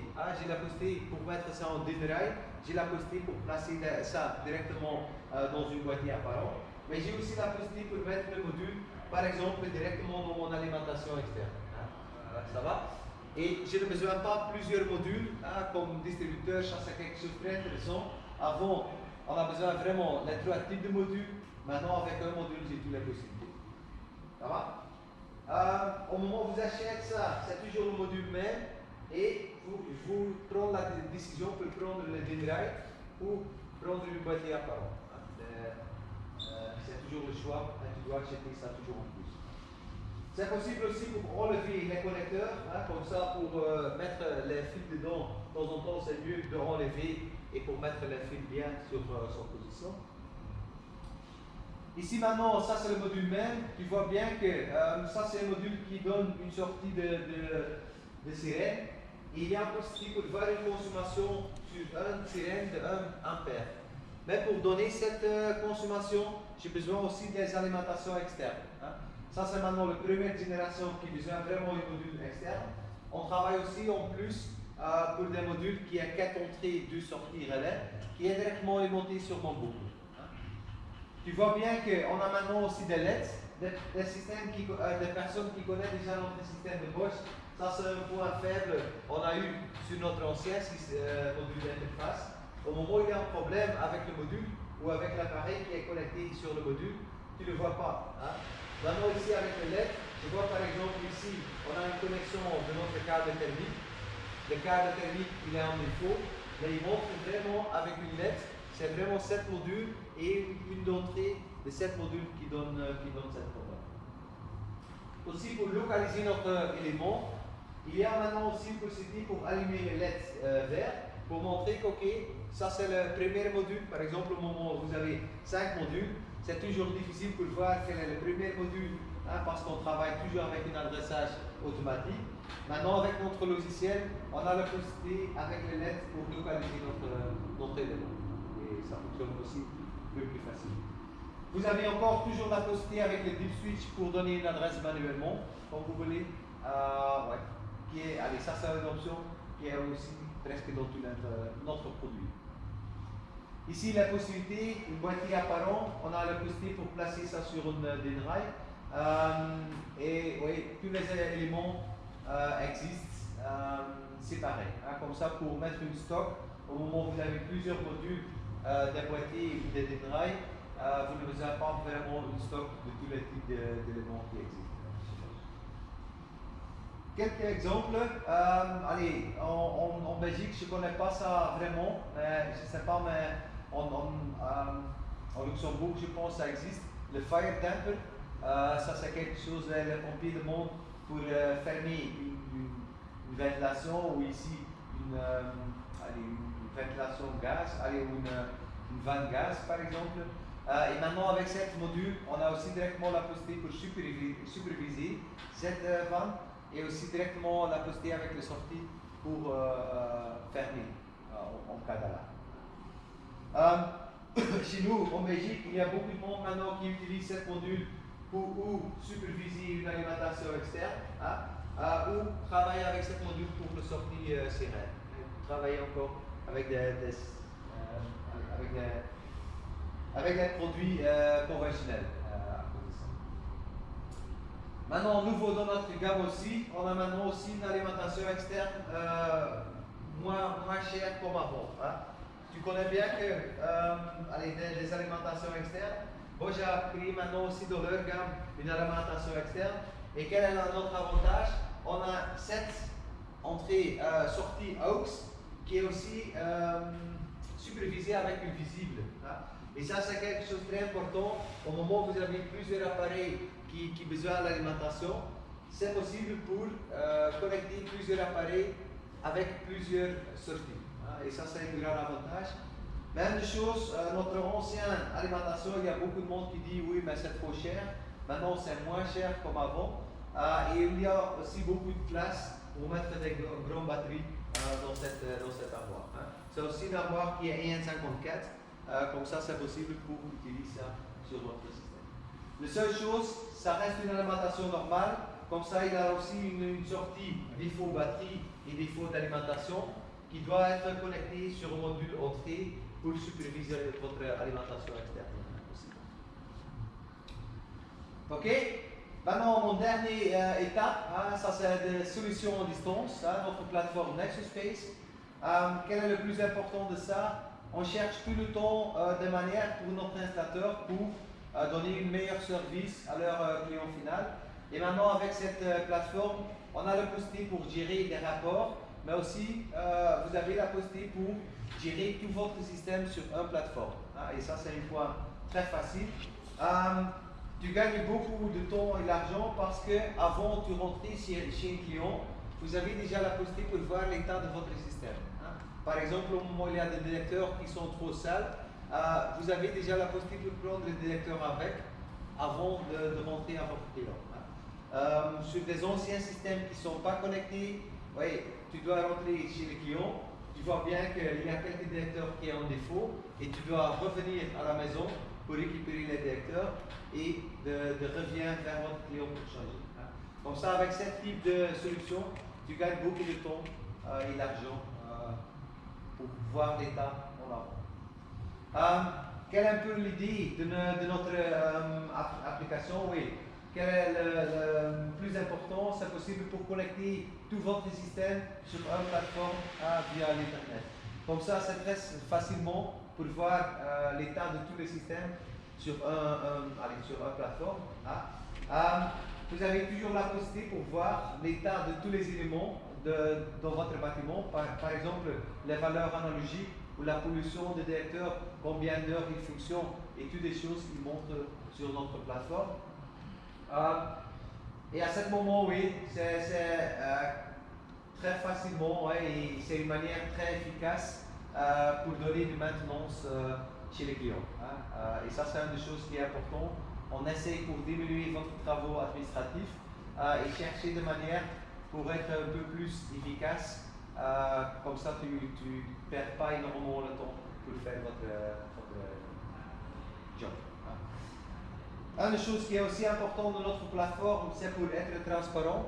Toutes les valeurs qui sont importantes pour vous, mais de temps en temps aussi pour le client final, est visible sur notre plateforme. C'est quelque chose qui est très sécure, parce qu'on essaie toujours pour chercher des manières pour être sûr qu'il n'y a pas de manière pour rentrer dedans. Comme ça, on monte en place notre système online. On a besoin toujours d'une gateway qui est sécurisée pour être sûr qu'il n'y a pas des autres personnes qui ont la possibilité pour rentrer dans votre base. La deuxième chose qui est aussi importante, ça c'est une fois, tu dois payer une fois pour le hardware et placer ça chez les clients. Après, on a besoin aussi d'une licence par année, par système. Et en avant, on a seulement un type de licence. Maintenant, on travaille avec 3 licences différentes. Une licence pour les petits systèmes, pour le moyen et pour les grands. Chez nous, le petit système, c'est moins de 250 éléments. Au moment, c'est plus de, entre 254 et 2000, ça c'est la moyenne. Et au moment où vous avez un système de plus de 2000 éléments, il faut que vous ayez les grands. Ça va? Ok, ça c'est un peu des choses qui sont importantes pour la sécurité. Oui, être efficace.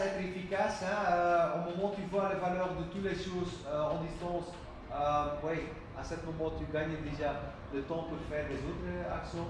Et tu gagnes aussi beaucoup d'argent parce que tu ne dois pas prendre 2 fois la route avant de voir la solution pour le client final. Où ça fonctionne? C'est très simple. Ici, le gateway, ça c'est préconfiguré de notre serveur. Comme ça, au moment où il est connecté sur le réseau, automatiquement, il prend connexion vers notre plateforme. Tous les clients, tous les installateurs ont chez nous une identification. Ça, c'est un numéro de Remote ID. Au moment où tu rentres sur notre plateforme, la seule chose que tu dois mettre votre ID dans le système. À ce moment, il connaît bien qu'il prend contact via le serveur chez nous. Et au moment où il a bien connu le nouveau système, il donne automatiquement une ID de votre système. Et à ce moment, ça doit être visible sur votre plateforme. Et à ce moment, ça fonctionne. Dans la situation idéale, ça fonctionne très facile et très rapide. Mais tu connais bien que les réseaux, de temps en temps, ils ont besoin des choses qui doivent être ouvertes.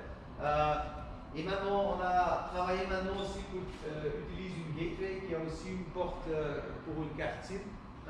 Et comme ça, c'est possible pour mettre votre système en route sans de travailler avec les réseaux de clients finaux. Ça, c'est aussi un grand avantage pour nous.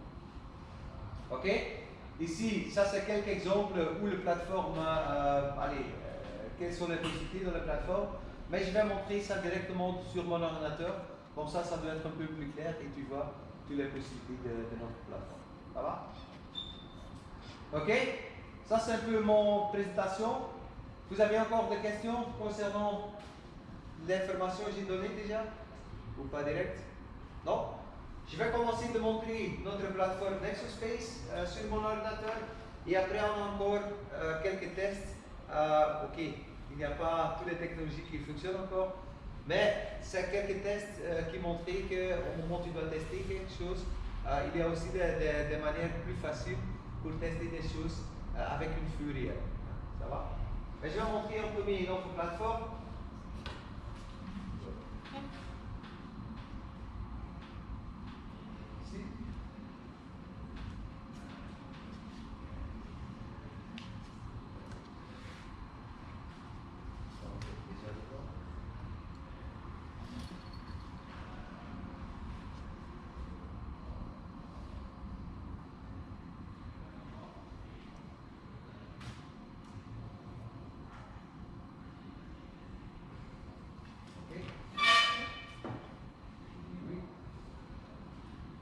J'ai maintenant plusieurs clients chez moi qui donnent moi comme technicien.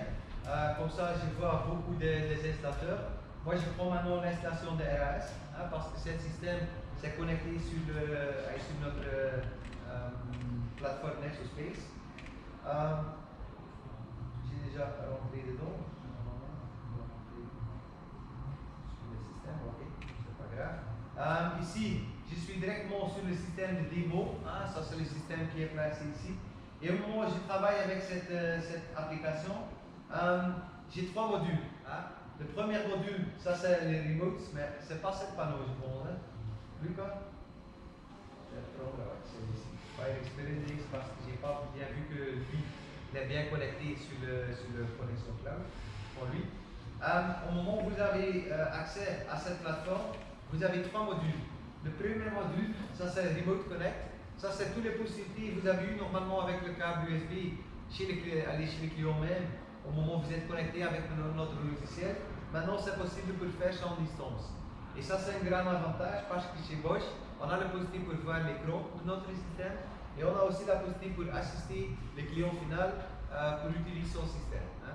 Mais aussi pour des petits changements, par exemple tu dois changer une sensibilité d'un détecteur ou changer un nom, c'est tout possible en distance. Hein.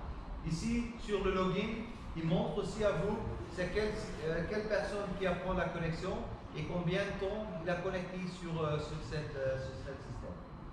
Le deuxième module on a eu ici, ça c'est le Remote Alert. Et maintenant on a la possibilité pour créer des clients qui ont besoin vraiment des messages push ou des emails. J'ai maintenant placé moi dedans. Et j'ai ici maintenant la possibilité pour dire ok, il a besoin des messages push via une application. On a une application chez Bosch, le Fire Safety App. Et tu vois bien qu'au moment où il y a des alarmes ou des défauts, il montre le texte qui est affiché sur le panneau directement sur le message push sur mon écran du téléphone.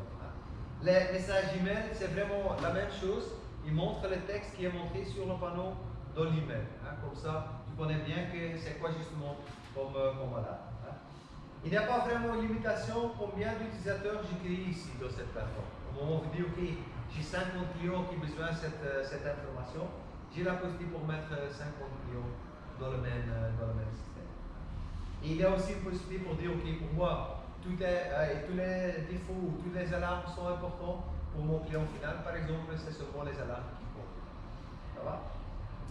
Et le troisième module, ça c'est pour moi le module le plus important. Ça c'est ici le Remote Maintenance. Et sur ce module, j'ai maintenant la possibilité pour voir l'état de tous les modules qui sont dans mon système. J'ai maintenant ici un panneau et tu vois tous les modules qui sont dans le panneau même. Je vois l'information. Pour l'instant ici, ça c'est mon module batterie, un module d'alimentation. Il n'y a pas de batterie dedans.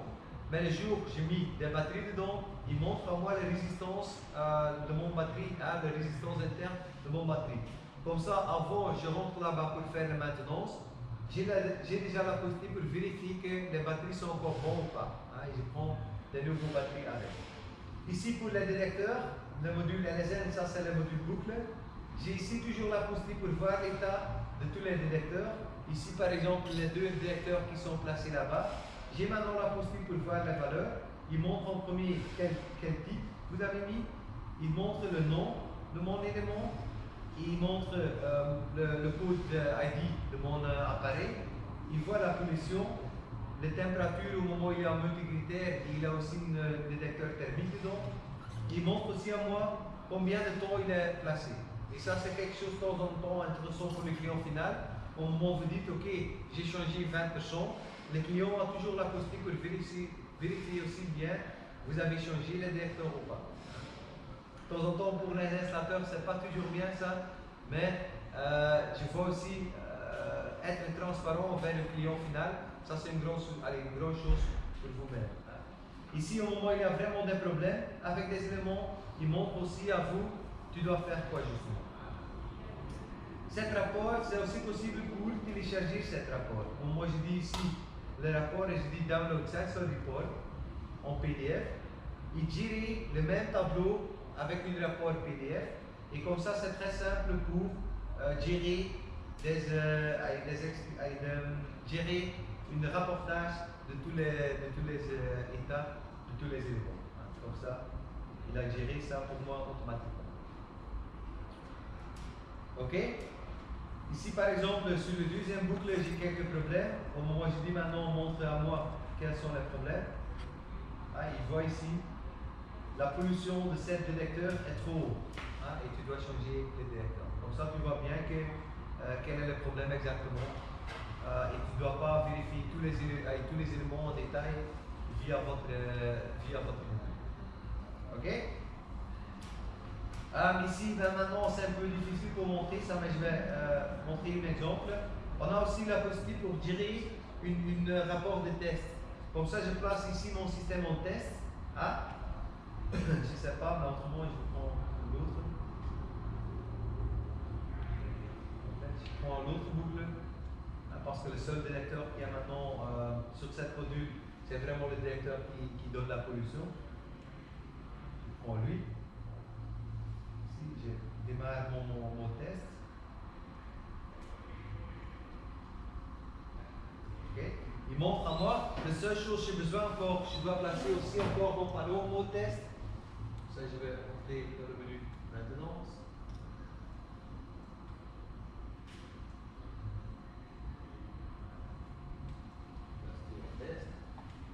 Voilà. Et au moment c'est bon, automatiquement il place tous les détecteurs qui ont mot test sur le côté gauche. Hein. Et au moment où je teste le détecteur, automatiquement il place le détecteur de l'autre côté. Et comme ça, c'est très simple pour suivi quels détecteurs sont déjà testés et quels détecteurs je dois tester encore. Ça prend toujours un petit peu de temps de mettre tout vers le côté gauche.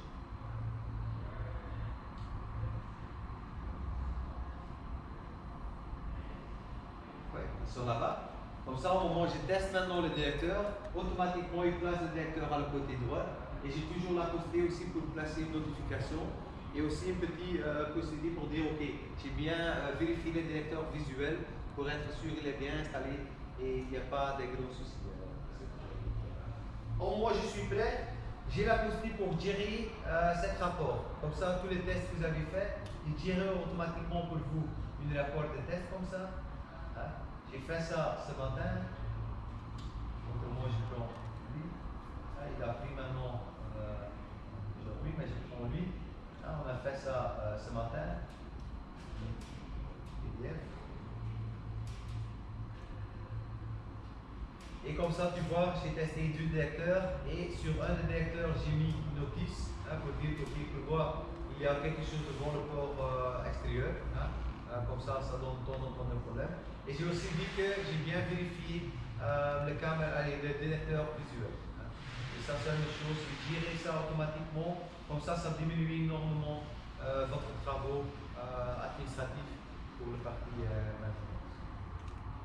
Ça va? Ça c'est clair? Oui, maintenant on a la dernière étape. Normalement, je demande à la client tu connais Menti? Hein, ça c'est une possibilité pour créer une cuisse facilement. Ok, normalement, vous avez la possibilité pour dire qu'on doit faire 3 tests pour dire quelle technologie doit réagir plus facile, plus rapide. Ok, ici pour l'instant, on a un peu le problème. C'est seulement le Aviotech et le détecteur point qui fonctionnent encore bien. Tout le reste est un peu. Ah oui. Mais ça, c'est un peu le problème. Ici, je pense que c'est le ventilateur. Ici, là-bas, c'est le câble thermique qui n'est pas encore connecté. Comme ça, oui. On a eu le problème. Maintenant, on commence avec une première test. Hein, je vais demander comme ça. On a seulement avec 2. Ça, c'est un petit test de fumée. Hein. C'est seulement une palette. Au moment où vous allumez ça, il donne pendant 30 secondes de fumée. Hein. Et au moment où tout fonctionne encore, tu penses que quelle technologie doit réagir très vite ou plus vite. Vous avez une idée? Oui, c'est ou le caméra vidéodétection, ou l'aspiration, ou le détecteur point, ou le détecteur vide. Oui, bon, c'est correct. Hein. Mais on doit allumer une fois les palettes pour voir. Merci Lucas pour être ici. Ça c'est le grand testeur de CRS. Hein.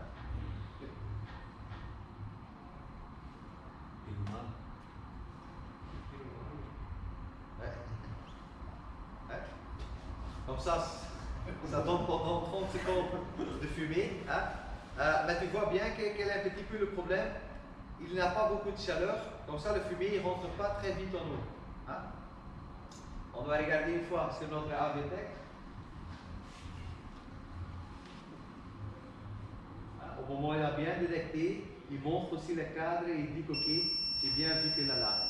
Maintenant tu vois bien que le directeur, oui, c'est encore en test, j'ai mis encore en test. Mais à ce moment, on a bien vu qu'il a détecté le fumier déjà, mais quel est un peu le problème pour toutes les autres technologies? Ok, le directeur BIM, ça va encore parce qu'il est placé là-bas, mais quel est le grand problème? Le fumier ne rentre pas au plafond, comme ça les autres technologies n'ont pas la possibilité pour détecter. Et ça, c'est une des choses qu'on doit penser bien à, parce qu'au moment où vous avez des grands bâtiments avec une grande hauteur, de temps en temps c'est très difficile pour détecter une fuite. Tu vois bien qu'il montre maintenant complètement, comme ça il montre de temps en temps, parce que c'est un contact relais, comme ça au moment il ne voit rien, il revient. Mais tu vois bien que, et tu vois ici aussi bien, il donne du fumier. Une des choses on travaille maintenant, maintenant tu ne vois pas les différences entre fumée et de flamme, parce que c'est un contact qui est actif. Dans le futur, on essaie pour faire aussi deux contacts, une en flamme, une en fumée. Vous avez bien entendu, j'ai eu aussi un message d'alarme qui dit qu'ok, maintenant j'ai une détection incendie. Comme ça, l'application fonctionne aussi bien. Aussi, mon téléphone est en silencieux, mais avec les messages critiques, il donne encore une sonnerie. Comme ça, je suis sûr qu'il réagira encore bien. Ok,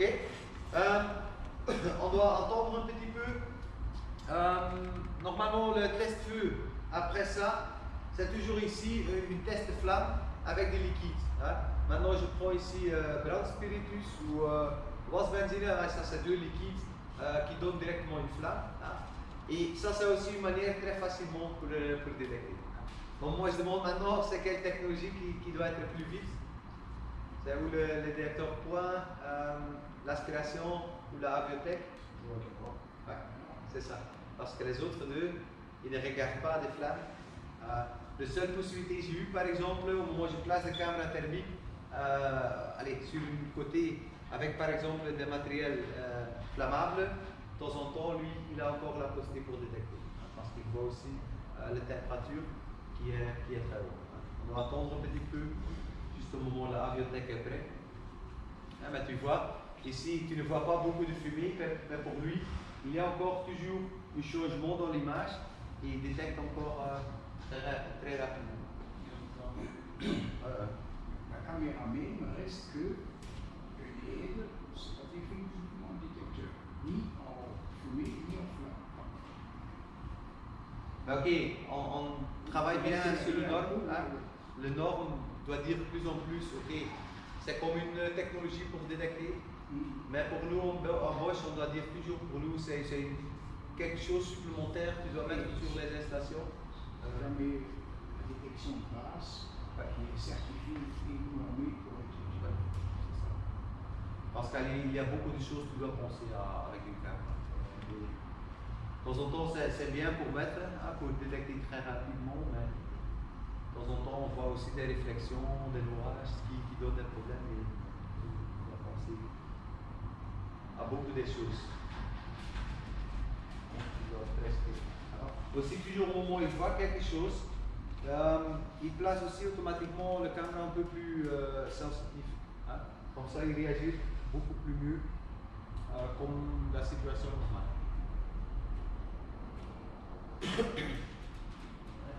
Ça aussi, de temps en temps, il voit encore les différences sur les cartons, qui est encore un petit peu plus visible.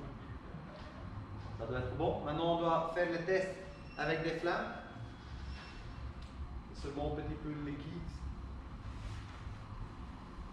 Non, ça, là, je vais aller. Autrement, je vais prendre ça déjà. Ok, tu vois. Maintenant, on regarde à nouveau. C'est un peu comme vous dites. Ça doit être la caméra parce que c'est cette technologie qui réagit aussi à la chaleur de flamme.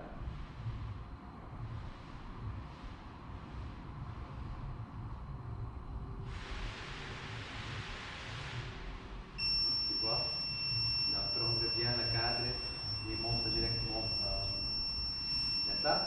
Et maintenant, le dernier test, on a encore un petit test. Et moi, je dis le test chimique. Hein. On a deux poudres, on doit mélanger ensemble. On mélange les deux poudres. Et quel est l'avantage de ce test? Il montre directement à vous. Allez, vous avez deux choses. Vous avez beaucoup de fumée, mais aussi une petite flamme. Et quel est l'avantage? Avec la chaleur de cette flamme, tout le fumée rentre très rapide en eau. Hein. Et pour moi, de temps en temps, ça c'est une bonne technologie pour tester une aspiration qui est placée par exemple en 18 ou 20 mètres. Hein, parce que rentrer toujours avec une, qu'est-ce que tu dis, c'est un hoogtewerker, c'est pas une échelle mais échappe. Ouais. De temps en temps, ça coûte beaucoup hein, pour venir tout le temps et pour tester vraiment le fumée juste à côté du tubage. Maintenant, avec ce type de feu, c'est très facilement pour faire ça et c'est possible pour tester votre système d'aspiration au sol. Hein. On doit attendre, mais je pense qu'il est déjà bon. Hein. Et ici, ça c'est un test juste pour être sûr que tout fonctionne bien.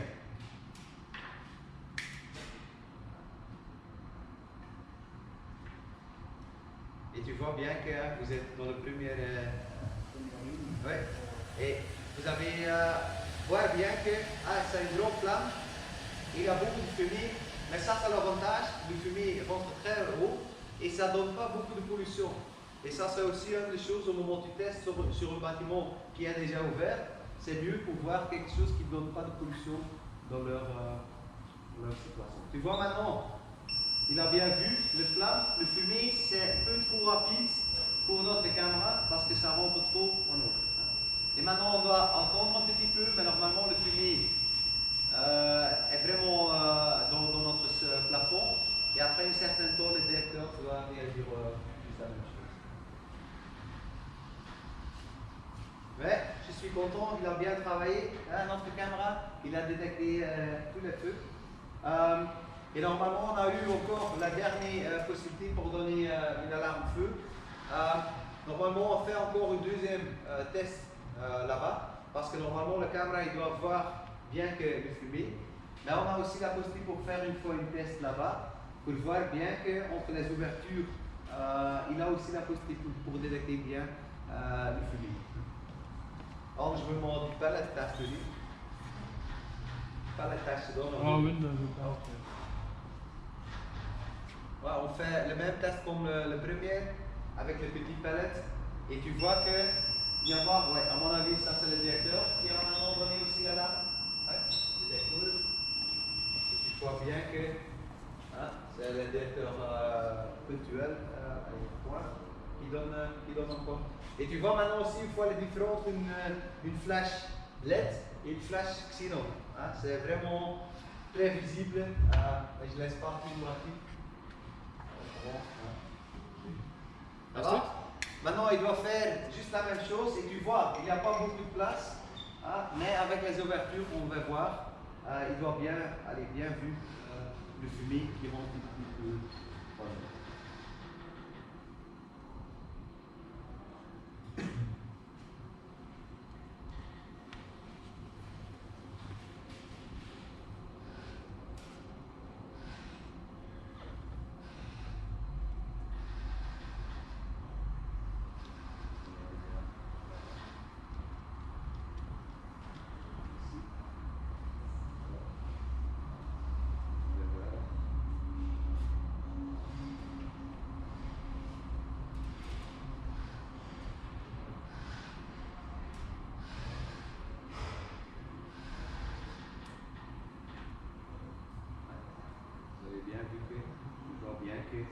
Aussi, au moment où il n'y a pas une grande ouverture pour voir la lampe, il a encore toujours la possibilité pour voir quelque chose. Et de temps en temps, j'ai eu les questions, mais dans quel coin je dois placer le directeur ou le caméra. De temps en temps, il y a aussi des clients qui ont un magasin comme ça, qui placent de temps en temps le caméra sur le mur, qui regardent comme ça. Hein, et pas toujours comme un peu l'installation comme un directeur vide. Mais maintenant, avec le grand avantage, il a une image et il ne va pas placer ça plus haut. Mais le moment où il voit déjà quelque chose comme fumée, il réagira déjà. Ça va? Mais tu vois bien que il n'y a pas beaucoup, le fumée reste là-bas, mais il a bien réagi, il a bien retrouvé le fumée sur les mains. Ça va? Oui. Bon, nous, normes, c'est prévu pour faire une détection avec une audio-effect, avec une caméra. Oui. Pourquoi Bosch dit qu'on doit encore mettre d'autres scanner Une des choses, pour l'instant, la caméra, c'est pas possible pour dire que ok, je place la caméra, il fonctionne. Il y a besoin beaucoup de semaines de changer des paramètres pour être sûr ou placer des masques pour être sûr qu'il fonctionne bien. Et ça, c'est un peu des choses, ouais, au moment où tu places une détection incendie, le jour où vous avez placé ou certifié ou faire des tests, ça doit fonctionner. Et ça, c'est un peu le point qui est un peu. C'est tout réglé, on peut laisser ça et. À un moment, oui, c'est ça, mais à un moment, on doit dire, ok, on a une solution pour faire ça, mais ce n'est pas notre idée de faire comme ça. Si on n'a pas d'autre solution, on peut le faire. Mais... Oui, c'est ça. Mais pour nous, c'est toujours encore quelque chose supplémentaire. C'est seulement une stratégie, tu dois mettre votre produit dans le marché. Mais au moment où il y a un norme, mais je pense bien, et ça c'est un peu le problème, au moment où vous avez différentes marques qui utilisent une caméra, tu dois regarder tout le temps dans cette marque, je dois faire quoi comme paramétrage. Et ça c'est un peu la difficulté à mon avis, au moment où il crée déjà une norme, de créer quelque chose qui est pour tout le monde la même chose, qui fonctionne pour tout le monde. Et ça c'est toujours, avec ce type de technologie, ça va être très difficile. Ça va? Vous avez encore des questions? Oui, sur la bibliothèque, c'est un modèle, il y a différentes versions en fonction de la puissance de la version. Non, c'est un modèle, mais il y a une possibilité pour changer le zoom de votre caméra. Et on a aussi une tool pour calculer, parce qu'au moment où tu calcules la position de votre caméra, il a toujours une possibilité pour dire, ok, quelle est la hauteur de mon flamme ou de fumée avant d'y réagir. Et au moment où tu vois les distances, les flammes ou le fumée doit être encore plus. Et aussi, au moment où tu changes l'angle, tu vois aussi, ok, il a la possibilité pour voir une grande distance, mais ok, les flammes et le fumée doivent faire une certaine taille. Ok? Mais tu vois bien? Oui. C'est bien. Bien réagir. Ça va? Vous avez encore des questions? Ça c'est un peu fin de mon présentation. Normalement on a prendre encore une pause, mais on a seulement avec 2 personnes comme ça. J'ai monté tout. Mais vous avez maintenant plus de temps. Et ça c'est l'avantage. Pour recevoir les présentations. Oui. On donne, on a donné ça tout à Lucas. Je ne pense pas, vous avez bien, tu connais déjà Lucas aussi, parce que lui il est responsable des produits chez RS maintenant. Avant, c'est moi qui ai fait ça, mais maintenant, ça c'est la nouvelle génération qui a mené. C'est aussi important au moment où vous avez vraiment des questions concernant notre produit, les prestations et tout, demande à Lucas. Et au moment où il a vraiment des problèmes, il rentre toujours vers moi, comme ça on a encore une bonne relation entre moi et toi. Allez, Lucas. Comme ça, au moment où vous avez vraiment des questions, demande. Et la présentation, je vais demander tout à vous. Vous avez la possibilité. Ça va? On a encore la possibilité pour boire un café ou quelque chose d'autre? Il n'y a pas de bière, je pense.